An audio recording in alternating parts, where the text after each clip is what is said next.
Oi, segundo ano. Agora a gente vai passar para vocês a quarta aula de filosofia de 2025, que vai abranger o assunto do módulo 4 da apostila de vocês, que é Thomas Hobbes. Tá, eu vou escrever aqui na edição. Gente, o Thomas Hobbes foi um filósofo e um matemático muito importante na história do mundo, porque além de ter defendido o poder do Estado, além de ter afirmado que para a sociedade se manter em paz, o Estado deveria administrar as leis e as normas dessa sociedade. Por quê? Além disso, o Thomas Hobbes defendia a ideia de que o homem ele tem, por natureza, é a natureza do homem conquistar, certo? É a natureza do homem conquistar tudo na vida, em bens, assim, é da natureza antropológica do homem.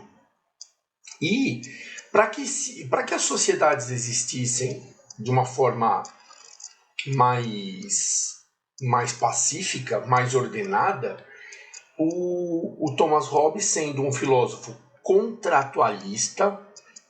O que quer dizer contratualista, gente? É que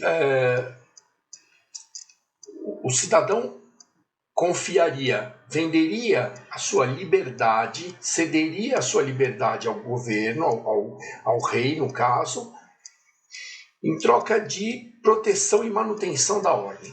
Esse era o contrato social de Thomas Hobbes.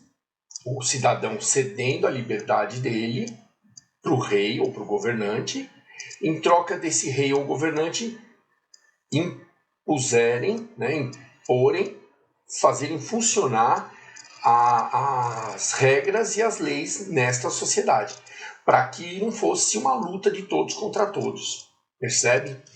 Isso é a definição do contrato social.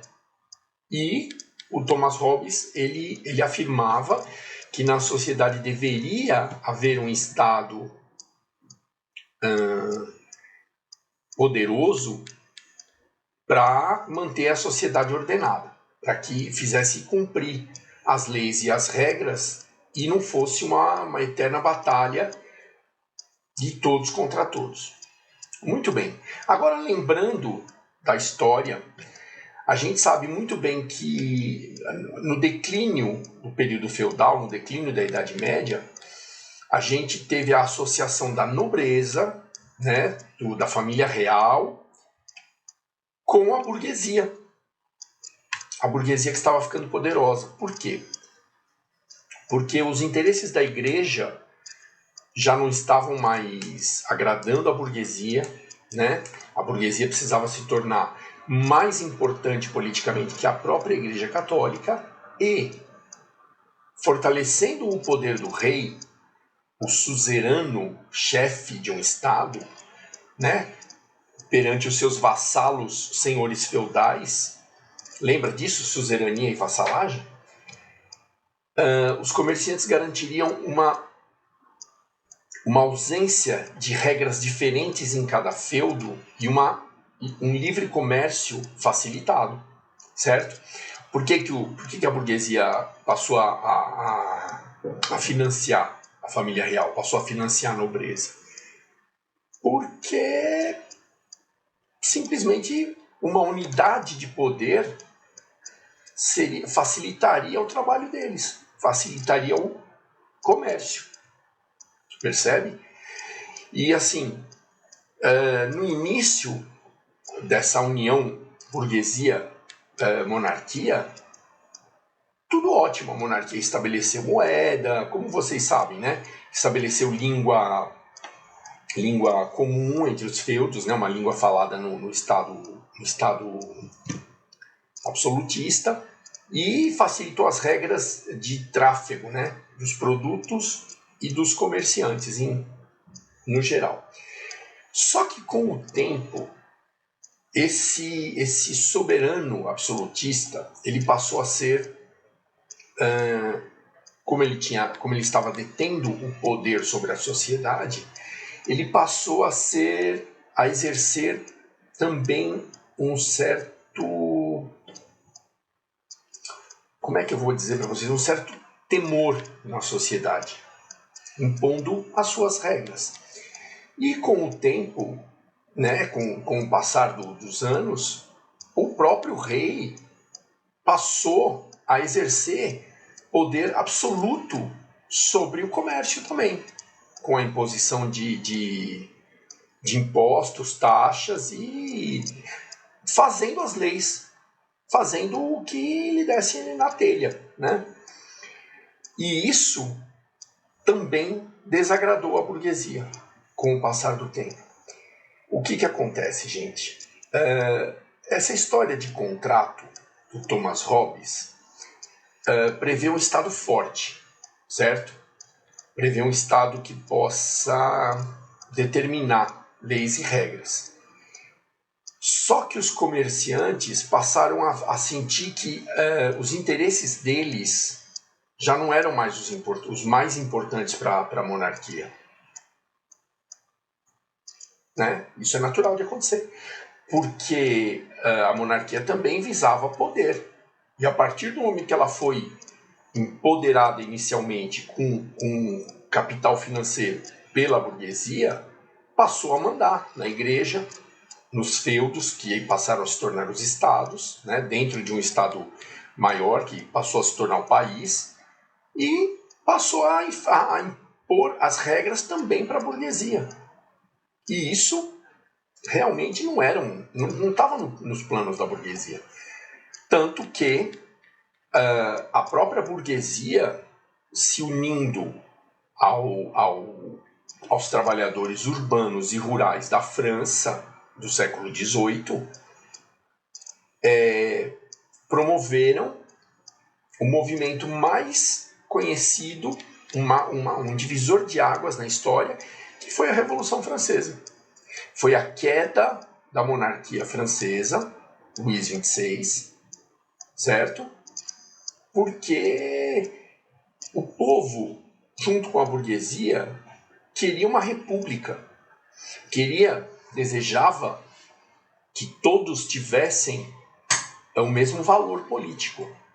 A política, sendo uma ciência, daria pé de igualdade para todas as pessoas, não importa a classe.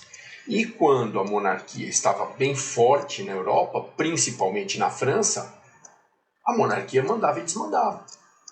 Fazia as leis à revelia da burguesia. A burguesia, querendo ou não, o poder absolutista era o mais forte, era o poder que foi preconizado e defendido por Thomas Hobbes no seu ato filosófico, assim, em forma de um livro chamado O Leviatã,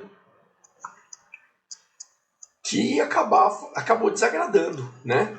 Esse poder excessivo, esse poder absoluto do rei e da família real, acabou mexendo nos interesses da própria burguesia, que havia financiado o retorno do poder para a família real.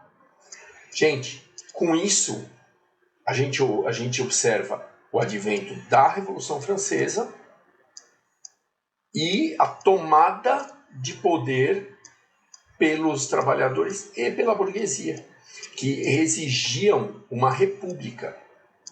Assim, exigiam que a sociedade caminhasse para o bem de todos e não beneficiasse só a família real.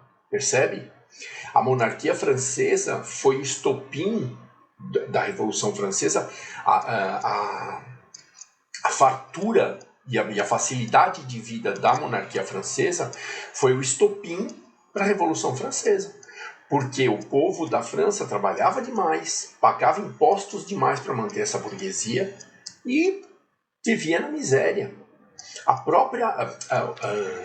para essa monarquia, né, para manter o status e o luxo da monarquia, né? Não, eu falei burguesia, mas o povo pagava muito imposto para manter o luxo da monarquia.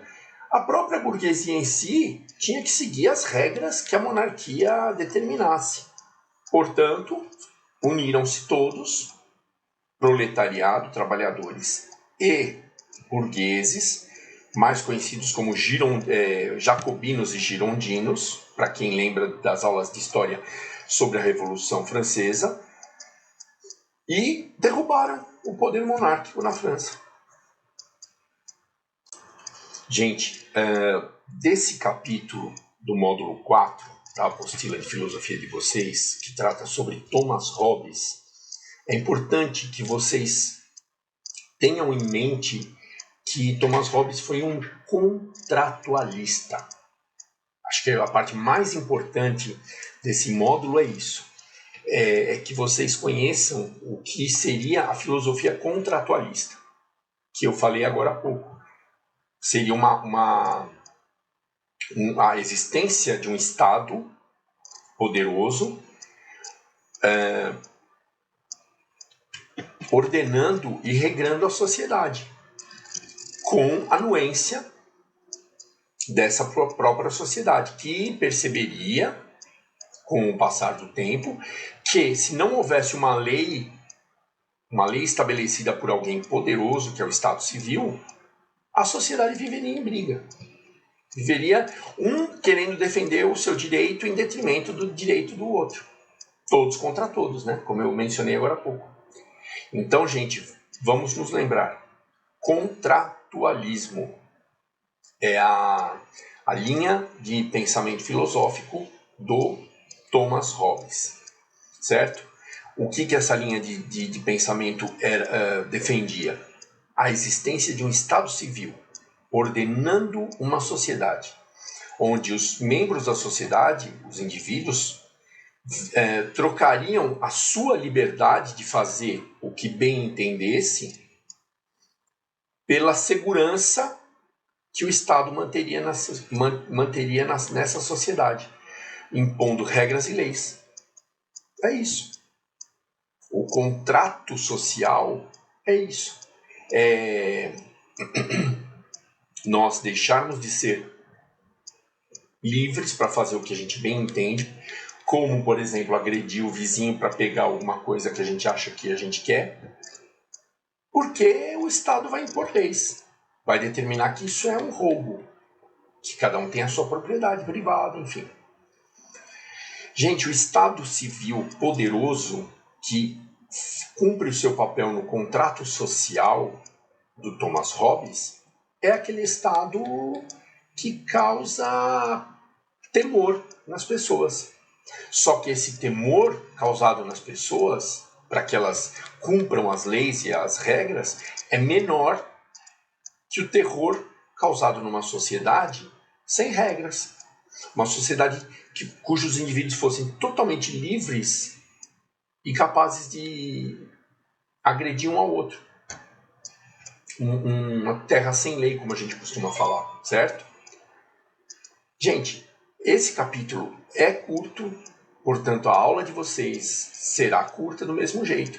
O que eu aconselho nesse momento é que vocês deem uma olhada nas questões da página 16 e 17, e são só 3 questões, tá? De Enem.